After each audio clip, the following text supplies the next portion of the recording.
And good morning, everybody. Um, Good morning, everybody. I think I'm live. I'm not 100% sure. Can I ask Clara and Elaine to unmute and to come in as well? Can everybody hear me? Good morning. Hi, Zem. Yep. Good morning. Fantastic. I've got this very strange window set at the moment. Wonderful. Well, welcome to our 5th episode of Clutter Talk in our 2nd series, Moving into the New Normal. And today we have a very wonderful, exciting guest called Nina Robertson, who is a Glasgow artist, and she's going to talk to us about solo lockdown, about transforming space and recreating, and how her whole work world has changed in some exciting and some very challenging ways. So that's one of the topics. And we're also going to finish this episode about 5 minutes early. So for those that wish, we can have a 2-minute silence, it being Remembrance Day, which is a wonderful time to sort of think and reflect as well. So welcome, Elaine and Clara. How have your weeks been? My week's been good, thanks. Yes, I've been supporting some different people this week. So yes, some challenges that we've come across, but remembering that one of the things that I've come across this week, or when working with a gentleman this week who's a dad, and having to look at him learning some new skills because he's had to change his life circumstances, maybe changing soon. So he needed to get some help in that area. So sometimes we forget about dads and, within the decluttering world. So I've been working with him this week, and also working with some people who have been finding it hard with change, actually. It's a bit of an uncertain time just now because we don't really know where we are. So it's been a challenging week, but it's been very rewarding. So yeah. Mm-hmm. I think change is definitely one of those things that is tricky, particularly in these very uncertain times of what are the rules, what are the regulations, particularly as workers as well. Like, we're going into people's homes and like, what are we allowed to do? What aren't we allowed to do? And this is something that I think is going to crop up in today's conversation. Clara, how's your week been? My week has been a bit like how not to do it in my house this week. The dishwasher's broken, the cooker's broken, my car key needed the automatic battery replaced. The dog's been snacking on the kitten's litter box. So no. Nocturnal visits to the garden. The kitten's been neutered, so I've had vets visits for that. Kids visits for dentists, doctors, and coming to the end of a 2-year assessment period for my daughter for a ADHD assessment. And this morning, my daughter woke me up and said, I'd like some fresh tomato soup made for school, Mum. And my son said, and I would like a Turkish Scottish breakfast. So I was like, right, okay, I've got peppers and onions I can roast. I've got celery, I can shove some vegetables in. Right, I'll make the soup. Right, I'll make sucuk sausage. I've got that, Turkish sausage. I'll make potato scones and eggs. And I felt like a one-man band, like... Oh, Clara, will you be my mum? That sounds amazing. So this morning, unlike you, Elaine, my focus has been more at home, because there's been so many things, repairs and waiting in for workmen. And I know we've got a visit late. I know we've got a question that came in from, was it Barbara, saying that how do you motivate yourself to keep your house and your life on track when you think, oh, there's nobody coming into my house anyway? And I had that conversation with a friend yesterday. And for me, I always imagine that I could be having a repair person come in, or I could be having an impromptu visit, and how would the house look to other people? Like with my children, when they're really trying my last bit of patience, I imagine that I'm on a reality show and I've got a commentator saying, and Clara is feeling very volatile. That's just one demand too much. Fresh soup at 6:30 in the morning. No, but look at Clara. She's taking a deep breath. She's looking at the scaffolding she's put in place for being organised. She knows where her paperwork is. She's chosen a 5-year guarantee on her dishwasher. She can make that phone call. Clara's taking a deep breath, so that's what I do personally. It might not work for everyone. So that's how my week's been. Very taking a lot of deep breaths, doing some forest walking for forest breathing, taking time out, having naps to offset all the pressure, all the multiple appointments. So a lot of naps have helped me this week. But as you said, Elaine, I think that dads do get forgotten in amongst when relationships end. Dads also need support to move their lives on, to make changes, to help make a home life for the children. So that's a very important one. But also I've often had dads contact me who are in established couples, and it's the dads who've said, can you come and work with me? My wife's not quite on board, but she's agreed for you to come in, but she won't work with you, but she's okay with you coming in. But then I end up working with the whole family. But so that surprised me that it's been dads who've called me in as well. Well, I hope that that's somewhat answered Barbara's question about how do you kind of, how do you keep things going if you kind of like, well, what's the point? Why bother? And I think that point that Clara said about, well, you never know actually when you're going to get a visit from someone, be it for your household stuff, if the gas goes or whatever, then it's kind of that idea, well, I just want to be kind of game ready, to be able to sort of open the door and not go, we have this phrase in Clutter Chat, which is the support group that I set up in Glasgow for people with sort of chronic hoarding and clutter issues, and just this struggle with it on a daily basis. And the one word that we picked up was chaos, can't have anybody over syndrome. And it's that trying to get your home in a state of order so that you're kind of, or you're just relaxed about it, so that if something goes wrong, you can have somebody around. And just to let people know that we really welcome questions. So on our YouTube channel, please do, I don't know if you need a YouTube account to make comments. I think you might. But then you can put in the comment thread, and Elaine will be keeping an eye on that to see what questions come up. So we had the question about how to keep going, and we had another question as well, which is for, oh, go on, Clara. Just when we're talking about questions, how's your week been? Oh,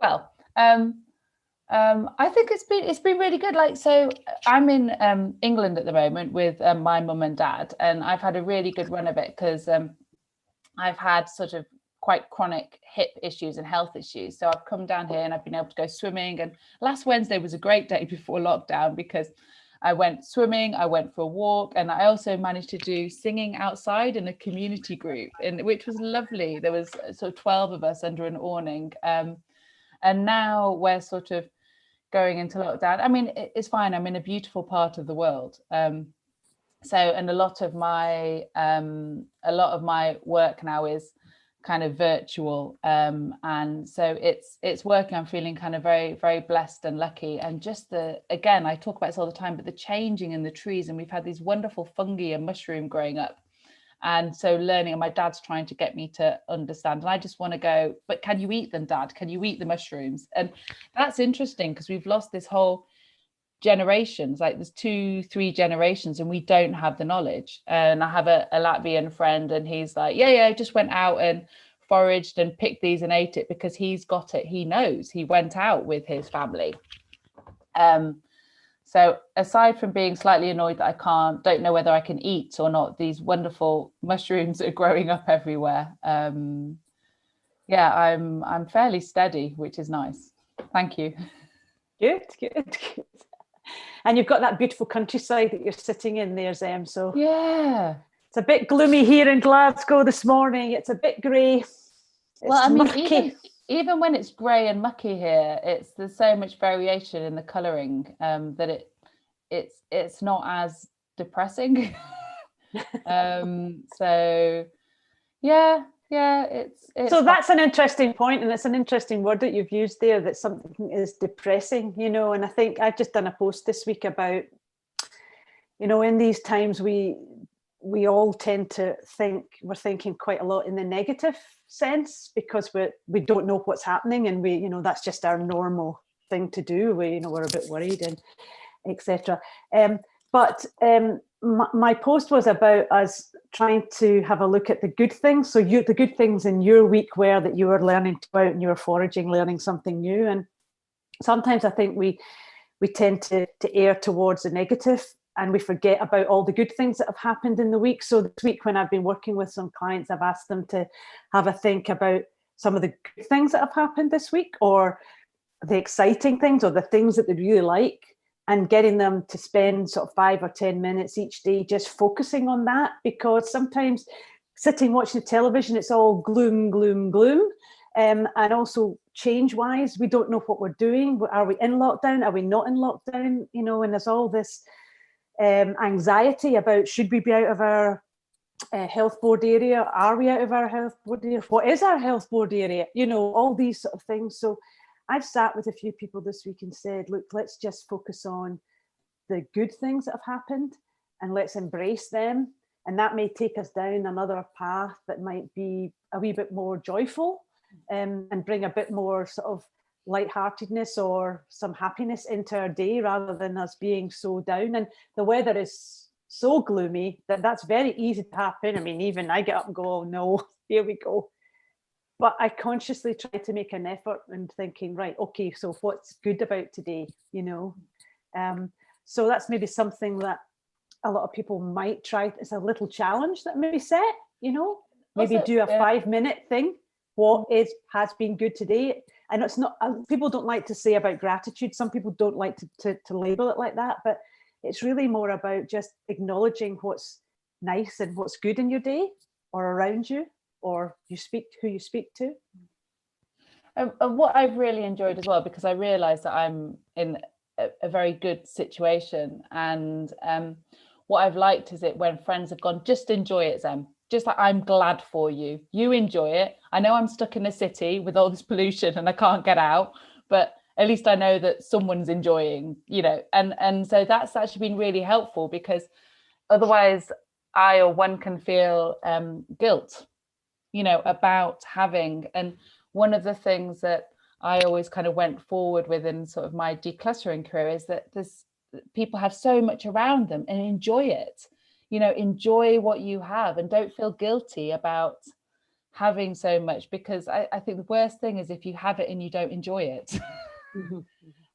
So it's been really nice for me to hear from friends, people going, Zem, just really pleased, you just enjoy it, and share and spread the love when you can, but just, and that's been really helpful to me. And conversely, on the other side of it, don't feel guilty if you're not enjoying it. If there's things that you're not enjoying, habits or things in your house, or spending time with a certain person for this part of lockdown, just let that go, put it to the side, and don't feel guilty about that, because there's a time and a season for everything. And sometimes we might want to be more internal, and sometimes we might want to be more external. So from both sides of that, I think. Yeah, I think these are really good points that are going to kind of keep running through today's show. So back to kind of a very practical point. So we had one question from Eleanor in Glasgow, which is like, she thinks that there's an order to decluttering, and she's not talking about the Marie Kondo order. She's talking about how things exit the house. So she said that she heard that you should start from the back of the house and move out towards the front door. Do either of you have any ideas of how should stuff flow out? Is there a right order, or you just need to get it out as soon as possible? I think the point that Jane made last week, which is something I often start with people or in my own house, is start with the entryway and the hall, so that the passage in and out of the house is clear, because that helps your mind feel a bit clearer. But beyond that, I think starting with a place that has an instant gain for you, so you can keep the momentum going, so you can keep the motivation going. Perhaps it is that you've had 5 black bags of things for the charity shop and they've been sitting in the boot of your car. Well, make an agreement with yourself you're going to drop those off, or perhaps it's that you've got a pile of recycling to go out, but something that will keep the momentum going. Or if you're really struggling to start, then start in an area that's bothering you the most and throw a sheet over the rest of it. Just focus like a horse with blinkers and think, I'm going to do this corner. This corner's really bothering me. I want to be able to make sure my living room door can open and shut. I'm going to focus on this. I'm going to just turn my back to everything else, or I'm going to throw a sheet over that, and that's my focus. And set a timer, or have a playlist or a radio show, something that you can say, I know this is 15 minutes, I know this is 20 minutes, and if this feels good, then I'll continue. And you often find that once you've got over the hurdle of starting, a lot of time passes and you've actually achieved a lot more. Elaine, do you have any thoughts? Yeah, I agree with the clearing the sort of front hallway first, because if you think logically, and that's my brain, how can you get the stuff out if you've got something in the way of getting it out? You know, and quite a lot of people that I go into have started somewhere else in the house, and obviously on a health and safety aspect for me, I'm thinking, well, if we're taking stuff out of this house safely, we need to have a safe route for it to go out. And also I'm always thinking in the background about, if people had to get out of this house, how can they get out of this house quickly? So the safety aspect always comes into me doing a consultation or an assessment when I go into anybody's house. So for me, if there's a pile of stuff at the front door that you're going to trip over, or not help you get out of the house quickly, then that is my priority, first of all.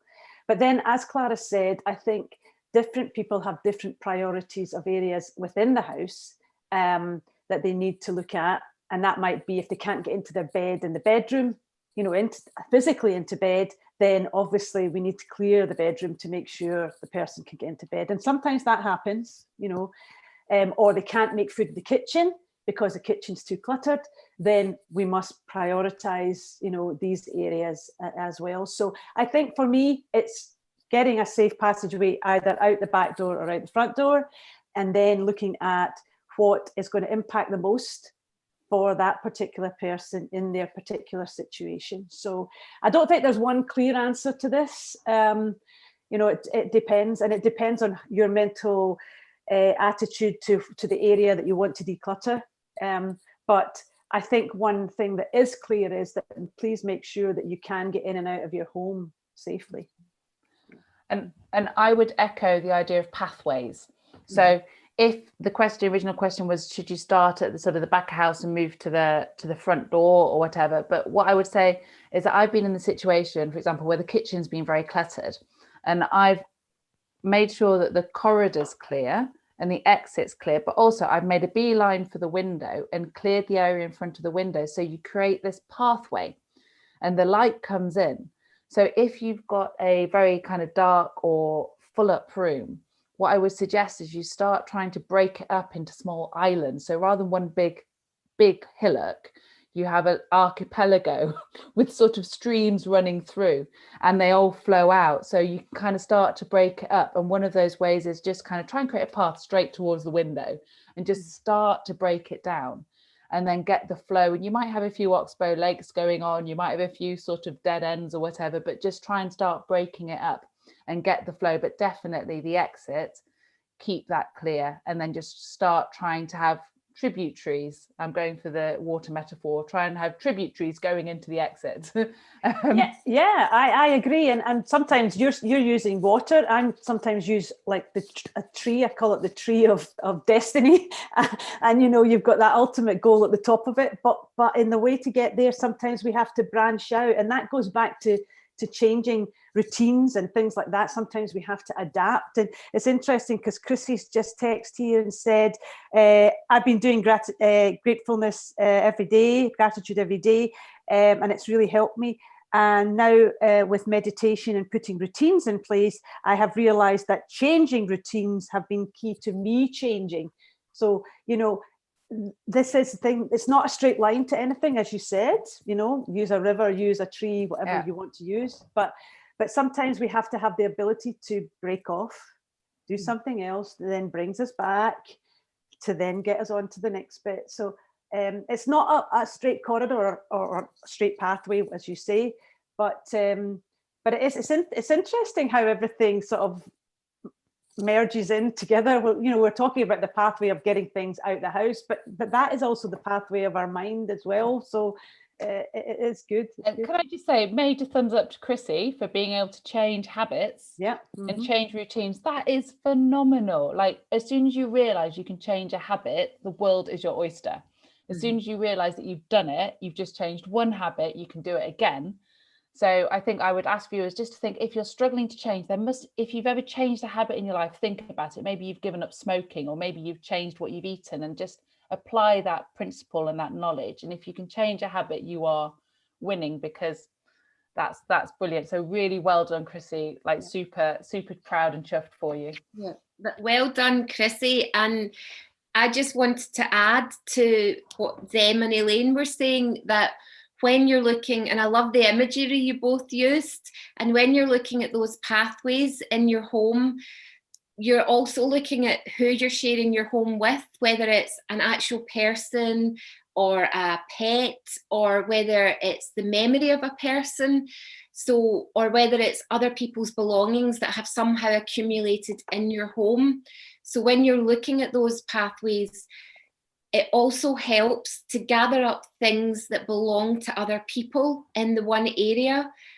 So if you share, for me, example, I share with 2 children. So I gather the children's things in their rooms, and then they know that that's their responsibility, that is the amount of belongings that they have. If you've stored things for people, or if you have sentimental items, if you gather things in the one area, then you know more what you have, and what you can then, that leads to what you might want to do with it. And it helps the people you share your home with take responsibility for their belongings, and that breaks down the task a bit as well. Yeah, right. Well, talking of belongings, or that's a terrible introduction, Zem Moffat, but we are now going to introduce the wonderful Nina Robertson, who's an artist in Glasgow. And Clara, can I ask you to introduce her, and I'll let her in from the waiting room, and I'm going to try and find her photographs to screen share with people. So I'll let you two run the chat whilst I try and get these photographs up. So Nina Robertson is an artist, a Glasgow-based artist, and she's had to make a lot of changes during lockdown to her work life. And Nina's experiencing lockdown as a solo person. And I know we've had a lot of guests on speaking about experiencing lockdown, living with other people. So we're interested to hear about Nina's creativity and her experience of her space during lockdown, and her artistic endeavours and connections during lockdown. So we saw earlier in the last series some pictures of the garden area outside the tenement that Nina had done. So we'll hopefully be able to bring up pictures. Good morning, Nina. Thanks for being a guest. Good morning. Hi, Nina. Hi. Thanks for coming on. No problem. So lockdown, we'd love to hear how lockdown has affected you and your creative life and your work life. Well, I think initially, like everyone, it was just shocking, wasn't it, that how quickly your life changed. And then it was a case of, well, what will I do with some of the extra time I have, and also just a way of relaxing and trying not to be stressed by the situation. So initially I did what everyone did, went out for walks and tried to find some kind of connection that way. And I did think, oh, I wish I had a dog or some way to go out and meet people. But I thought, well, I've got some time. I always meant to tidy that garden in the front. And I started just by clearing out some weeds. And then I just kept... Right, Nina, I found your photos, so I'm just going to scroll through them whilst you talk. So thank you. Keep going. But lovely to have you on the show, really lovely. Thank you. So the little bit of garden at the front of the tenement, it was in a pretty terrible state, and I always walked past it thinking, well, I should tidy it up. I never really thought that there was a potential there for a garden, just that it shouldn't look quite so messy. So I started very slowly by just taking out the weeds, which were considerable. And then I started to, I got a riddle, and riddled out a lot, just rubbish, because it's on a roadway. A lot of rubbish would blow in and no one ever took it out, so it just settled into the ground. So I dug really deep, just digging out a terrible load of waste from it. And I took out a tree stump that you can see. Yeah, we can see the tree stump. Which was a great challenge to all the people of the neighbourhood. How did you do it? Because I've got some in mine and I just sort of just keep cutting them back. Well, I had cut that back for years, but it was the stump that was left, which was pretty persistent. Broke a spade. Look at that broken spade. It was that bad. That was a brand new spade with a. That was hard work, Nina.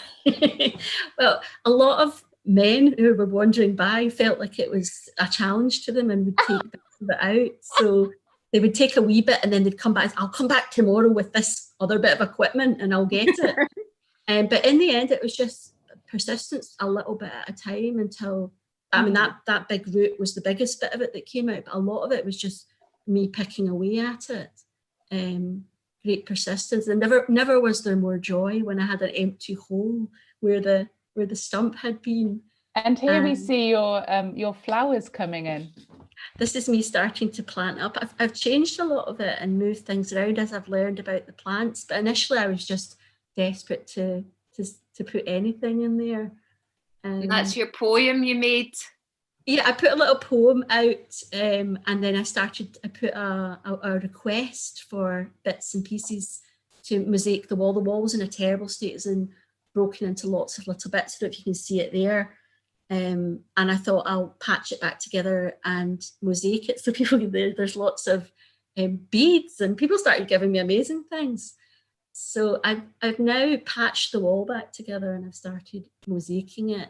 And there's lots of little stories to all the bits of things that have been broken or potted. This is my other neighbour who said, do you want to do my garden too? So I'm now doing pots on hers. So I've got there's a garden on both sides. So yeah, it's become a real joy. In fact, the joy of doing the garden there with the pots was I planted out spring bulbs, and it was that feeling of hope that next year will happen. It's going to happen. So the community got involved then?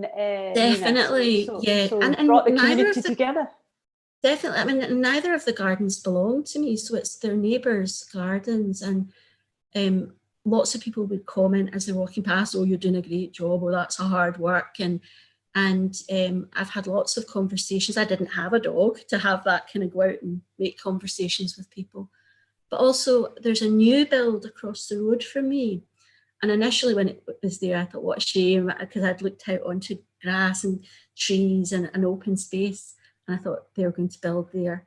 But actually when lockdown happened and a lot of people had only just moved in about a fortnight before, it instantly built a community in the area that hadn't been there before. And because everyone was new, apart from people in the tenement, there was a lot more, and with the pandemic, a lot more to talk about, and a lot of people stuck at home.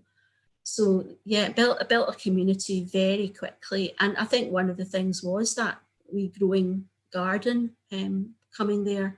And so I know that you said that you had put a note out asking for donations for the mosaic, and you'd spoken briefly earlier about the lovely stories that people put along with belonging. Yeah, I asked people if they put something in to tell me what it was, and it was often like, for some reason I seemed to trigger a lot of breakages, like people had never had broken things before, but all of a sudden things started breaking. I think it's that people noticed that they broke. Obviously, before if something broke, you'd maybe just say, oh, what a shame, and stick it in the bin. But this time they came round and they had their story of, oh, I broke this today and I thought of you and I brought it round. But there was jewellery and even things that I found. I went through marbles. I used to teach old-fashioned games. I thought, I'm never going to use these now. So it was quite nice to be able to repurpose them and not just throw them out, because I had, you know, fond memories of them. So yeah, there's a story in all parts of the mosaic. I could go around and go, oh yes, so and so gave me that, and that's from this. So, and what a lovely thing to have outside your door. You know, as you said, it's welcoming people to join together to take part in what you're doing. But also we talk about curbside appeal, which is often when we're selling our homes. And I saw that one of the homes there was up for sale. And we talk about your first instant look at a property, and how lovely that you've sort of changed the landscape in front of your home into something that people are actually engaging with. That's God. My neighbour who sold her house, she's moving. It's a shame, she's been there for a long time and we're really good friends. But she did say it was great that in the photographs she was able to put that forward rather than the rather sad, because it is a lovely building, but it always did have that sort of slightly neglected garden at the front. So she was really pleased by that, and she sold her house right away, whether that's anything to do with it or not. I think it is, because I know that I've walked past your building a lot on the route to a beautiful walk, and I know we've taken that walk a lot together, and what a difference it makes, the joyful colours and the relaxing, calm garden space for your eyes, rather than walking past, as you said, rubbish gathering. And I do feel like the neighbourhood has definitely appreciated it, and I come home and it gives me great joy.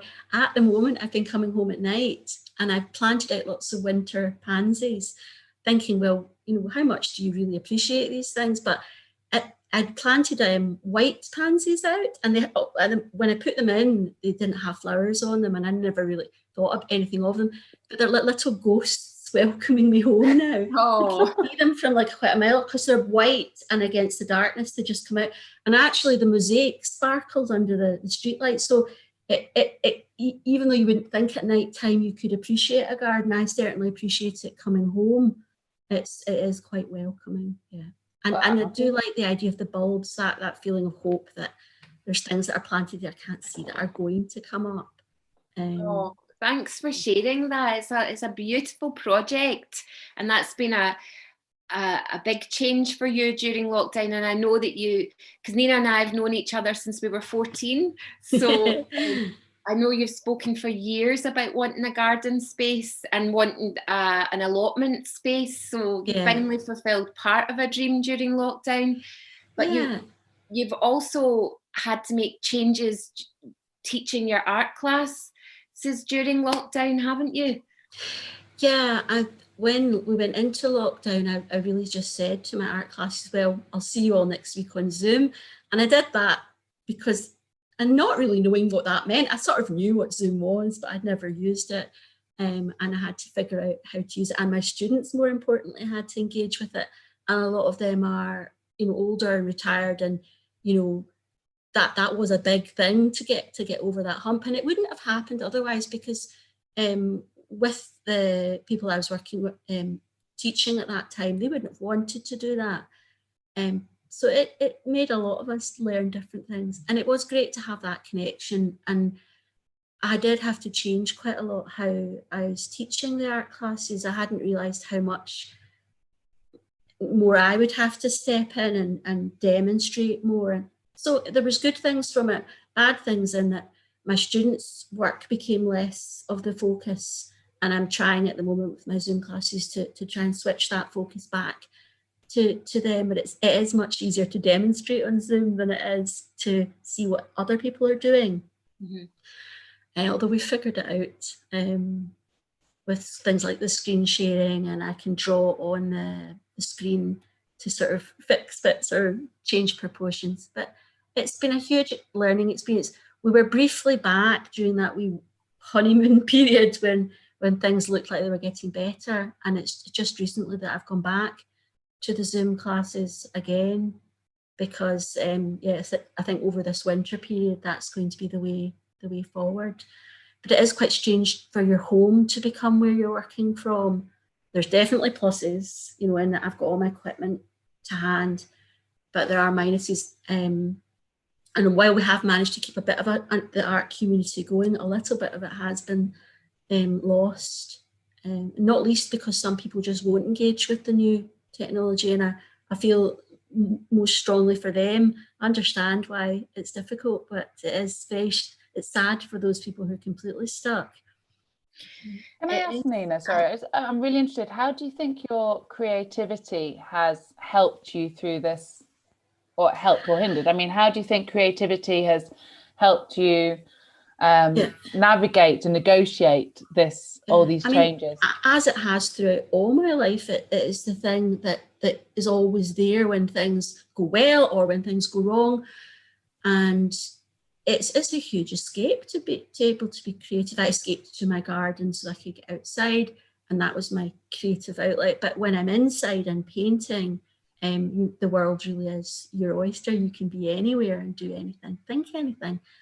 And making things gives great pleasure. I mean, I've done what everyone else has done as well. I just sort of decorated my house and sorted my cupboards and done all those jobs that you always meant to get round to, and now you're stuck in your house, so you have to do it. But being creative has always been the thing that I go to when things are good or bad or whatever. It's my way of expressing things. I'm understanding things, to come to deal with them. But it's very meditative as well. Drawing especially is a great escape. Because while you're drawing, you just can't think about anything else. I totally agree. I've always used art to sort of try and explore a question, or it doesn't matter what medium, but to use that creativity to inquire and to figure things out. And if at the end of it you come out with something beautiful that can be shared, fantastic.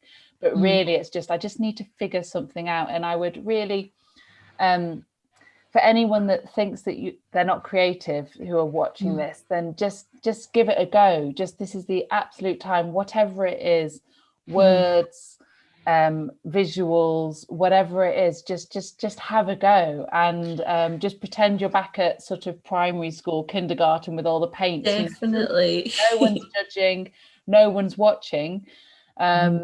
And I think I really feel for sort of some of the people that I work with, that they're just scared to be creative for whatever reason, back in their history, whatever. And it's just like, just give it a go, because it's just wonderful. I think you kind of hit the nail on the head when you said, do it like a child, like no one's watching and there's no judgment there. Art doesn't have to be for anyone but yourself. I think it can get a bit lost when you get to that moment where, I always say to my students that everybody drew at one point. We all drew, and we hung our pictures in the fridge, and we were told how wonderful they were. And there's this strange age that you get to where you sort of go, oh, I did this really good picture, but I'm 10 or something, and I'm too old now to put it on the fridge, and no one's going to say well done anymore. And it is such a shame. Do it for yourself. Hang it on the fridge. Be happy. It doesn't have to be. It's like I can draw, I can do it well, but I like singing. I'm not brilliant at singing, but sing anyway. I don't think you have to be good at it. If it gives you pleasure, do it anyway. It's a shame. Amen to that, Nina. Amen. That's fantastic. That's great advice. And I know that you're a very family orientated person, and that you had your mum had her first grandchild, little Ruby, in August. So yes. Have you found that's changed your artistic heart, having Ruby and seeing her exploration and creativity? Oh, definitely. I mean, any child and we've not had a child in the family for quite a long time, but everything, they just open their eyes to everything exciting, a cardboard box, a wooden spoon, it's all great fun. And learning to talk and walk and just being excited about everyday normal things. Children remind you of that, the joy of everything simple. And she's living in the moment. She doesn't know she's in the middle of a pandemic. It's all nothing to her. She's right there going, I was at my brother's house the other day, and he handed wee Ruby an apple. And she just took this apple about the size of her head, and she's like biting away at it.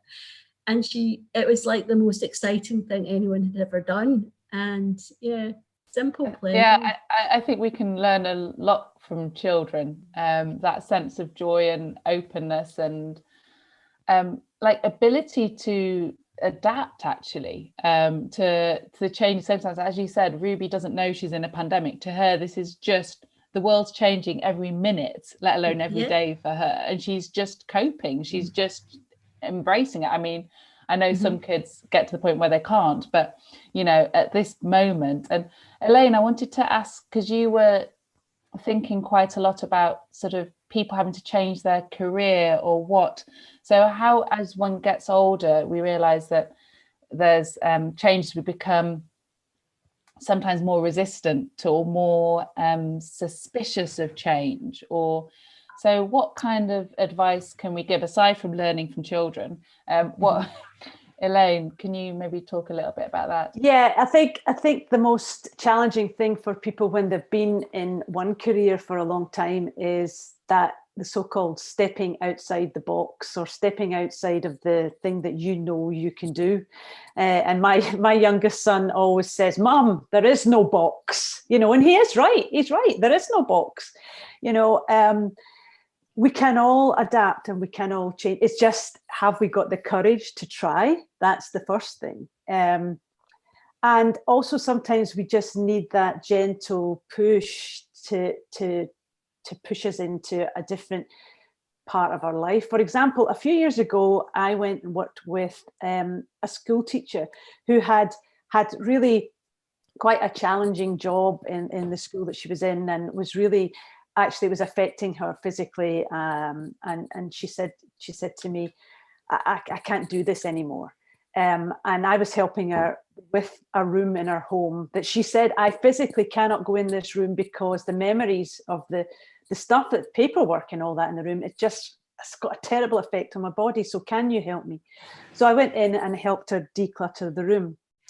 And what that did was, by letting go of these items, it made her think, well, actually, I can let go of the bad memories or the challenging things that I had when I was in that job. And maybe this is the time for me to move on. And actually, that decluttering process was the catalyst for her moving on. And she started a drama school and now has a very successful drama school. But as she said, she would never have done it unless she'd had to take that little step forward to declutter the things that were holding her back as such. I think in this moment that we're in just now, some people are having that space in their heads to think, is this really what I want to do? Have I got talents or skills, like Nina's saying, that I could use elsewhere in a more enjoyable or more productive way? Have I got the courage to go and do it? Why not? Why not? The only thing is, you know, it's you that's going to make it happen. It's not anybody else that's going to make it happen. And conversely, I have an entrepreneurial son. So I've got one son who's very down the line, and that's the way it goes. And then my other son is very entrepreneurial. And these times here are very much, okay, what can I do now? You know, where am I going to go? What business am I going to do now? You know, and there are two types of people, but sometimes we can take that step just outside the so-called box to help us to progress in a different way, no matter what age, because it's up to us.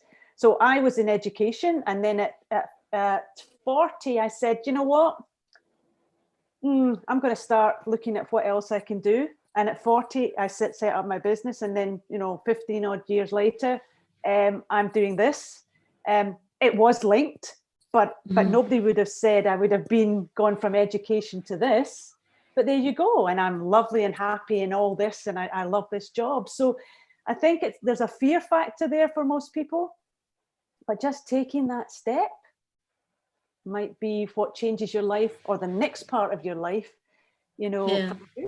Yeah, I agree, Elaine. And I was 40 when I thought about stepping outside of the National Health Service and working as a senior member of staff, and how I could use the skills I had and how I could use the skills that I had that I wasn't using. But I don't think nowadays that we need to wait for a milestone age to trigger it. I think people are doing it younger and older, and I think lockdown has triggered that thought in a lot of us. I know that Libby Walker, who's a Glasgow artist, and I have her a couple of her wall hangings, beautiful 6-foot velvet mounted wall hangings. She's decided to shut down her Southside shop and focus on just creative painting endeavours. And for her, I was speaking to her yesterday, and she was saying that for her, lockdown didn't cause that decision, but it helped that decision come to the fore for her. So this is Libby Walker's website coming up. And she's also done a lot of projects with Joe Malone and other places. That's her in her studio. So she's still going to have a studio space, but just move her business to doing big creative pieces. So like Nina, lockdown has given her the space to focus on where do I want to go next? Am I happy exactly where I am? But being grateful for where she is, but moving forward to where she wants to be. And that's a great story that you shared about the lady who moved on to having her own drama school. And there's no doubt that it is scary. Like these times are full of fear and full of hope as well. And going from the young baby with the eyes open to I'm thinking particularly now of it's being Remembrance Day, and also the value of history and memories. And I just think it's such a shocking thought how much we've changed in generations. You know, it's only you know, how quickly we can change and shift our perceptions of what is expected and what we can do. And if we think back to the wartime of how people's lives were totally interrupted, a whole new army had to be built. It was never in such our sort of cultural tradition to have so many people sent out to war. We were a navy nation, and so how this happened. And I know, Clara, you've had a recent kind of quite positive interaction on the street, and Elaine has some stories as well. So I'd like to maybe talk a little bit about that. And then, as I said, we're going to stop the programme just 5 minutes early if people do want to have that 2-minute silence at 11 o'clock. So Clara, do you want to tell us about your recent interaction?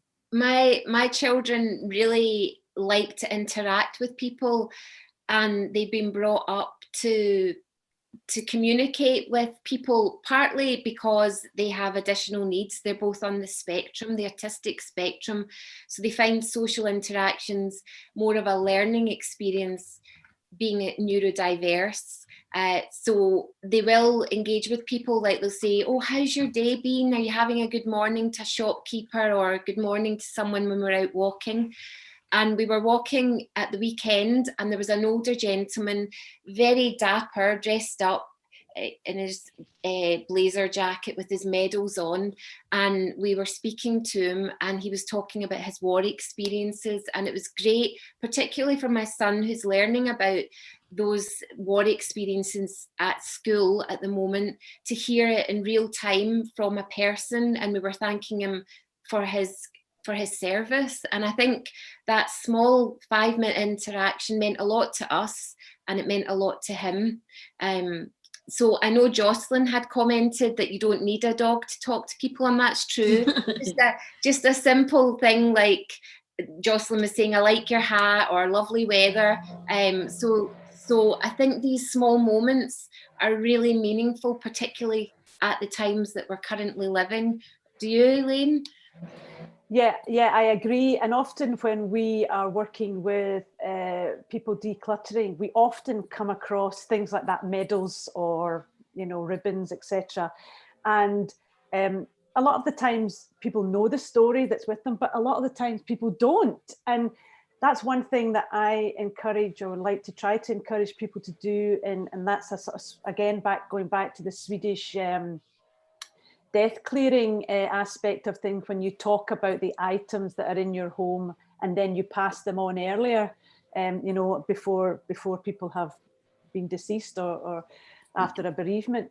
And it's about the stories that go with the items, and Zem would know all about that. There's, you know, the stories that go with specific items.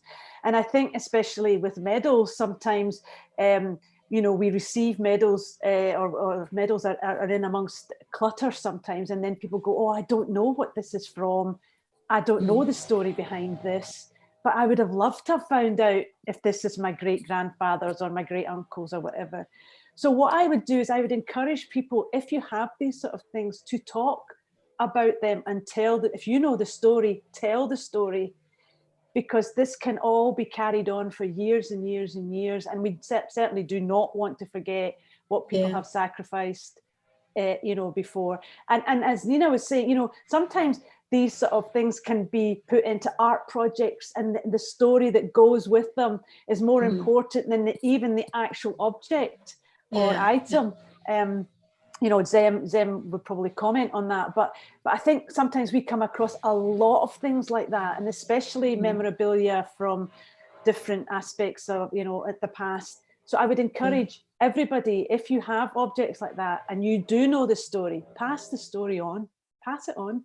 And I think as well, it can be part of your culture and your history. I know that the one thing that my ex-husband left when he emigrated to Turkey permanently for the children was, when Turkish babies are born, as part of his culture, they have a gold keepsake with a blue ribbon that's pinned onto the baby's bed or pram.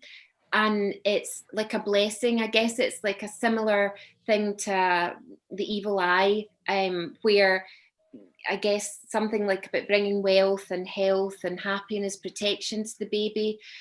And that's the one thing he left with me for the children. And I keep it in with my medicine. I came across it yesterday, actually, because I was going through all my medicine, checking the expiry dates. And I'm going to get that down later and show the children it and talk about what it means to their dad. And he's phoning them tonight, so I'll get him to talk about it as well. So you've triggered that for me. And I have to say, Elaine McKinlay, I've been obsessed with mirrors since you mentioned them a few weeks ago. I've got that one behind me. Been obsessed. We have a great story just before we go to giving our silence there, from Chrissy, who says, I am on a work trial this week after 10 years of not working this year, and particularly having the desire to move to the sea. This has made, whatever it has made me try. This is all due to partly all due to you guys all talking. So thanks so much, Chrissy, and that's a great success story. Wonderful. And that is someone who is thinking about making a change. So, you know, take the bull by the horns if you're in that frame of mind, and make it happen. Make it happen. Definitely. We're totally with you, Chrissy. We're with you, and we do expect to get an ice cream by the seaside when you. Yeah. A 99. Mine's a flake, yes. We are partial to a wee ice cream, actually.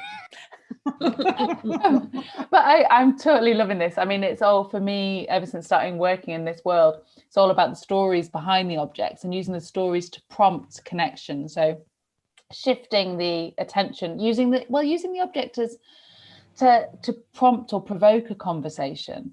And I often hear people saying, oh, well, my grandkids don't want to know this. And I challenge you, I think they do. I actually think they do want to know.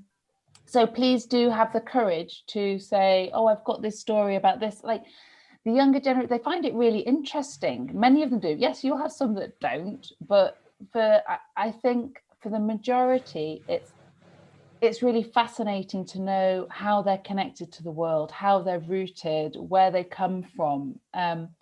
And there has been, I can't give you the reference to the study, but I have heard that there has been studies done in the States about how it's really good for the family's mental health to pass on these stories. And like Elaine said, do it now.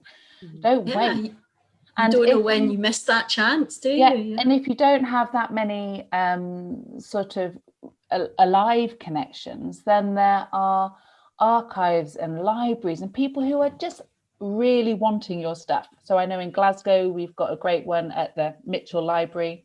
In London there's a place that collects diaries, like anybody's diaries, Bishopsgate Archive, I think it is, And there are people, whether they're related to you or not, who would love to know your stories. And also between friends, you can have friendship groups. So rather than a book sharing group, you could have, oh, well, this is a scarf that I picked up in India or was given to me, and you can use that to prompt conversation. So sort of storytelling groups through objects. And I really kind of just encourage everybody to, if you have an object, just to start a conversation with anybody, but if it's someone who's near and dear to you, it will be so meaningful to them to learn about it.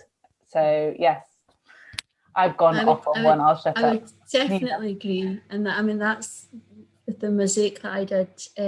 That's a big part of it. Every little object's got a story, and it's so much nicer to put it into something than just to be thrown away. But without having that conversation, it is just a broken mug until you've had that. And it is, isn't it? It's a reason to have a chat. What's wrong with that? Yeah, we're all looking for a reason to talk to someone. To connect. To connect. Absolutely, yeah. And you're right, Clara. Encourage your children to say hello to people. And I think particularly between children and adults, that's got a little bit lost with sort of recent fears that people don't tend to connect with strangers on the street the same way, and it is a shame.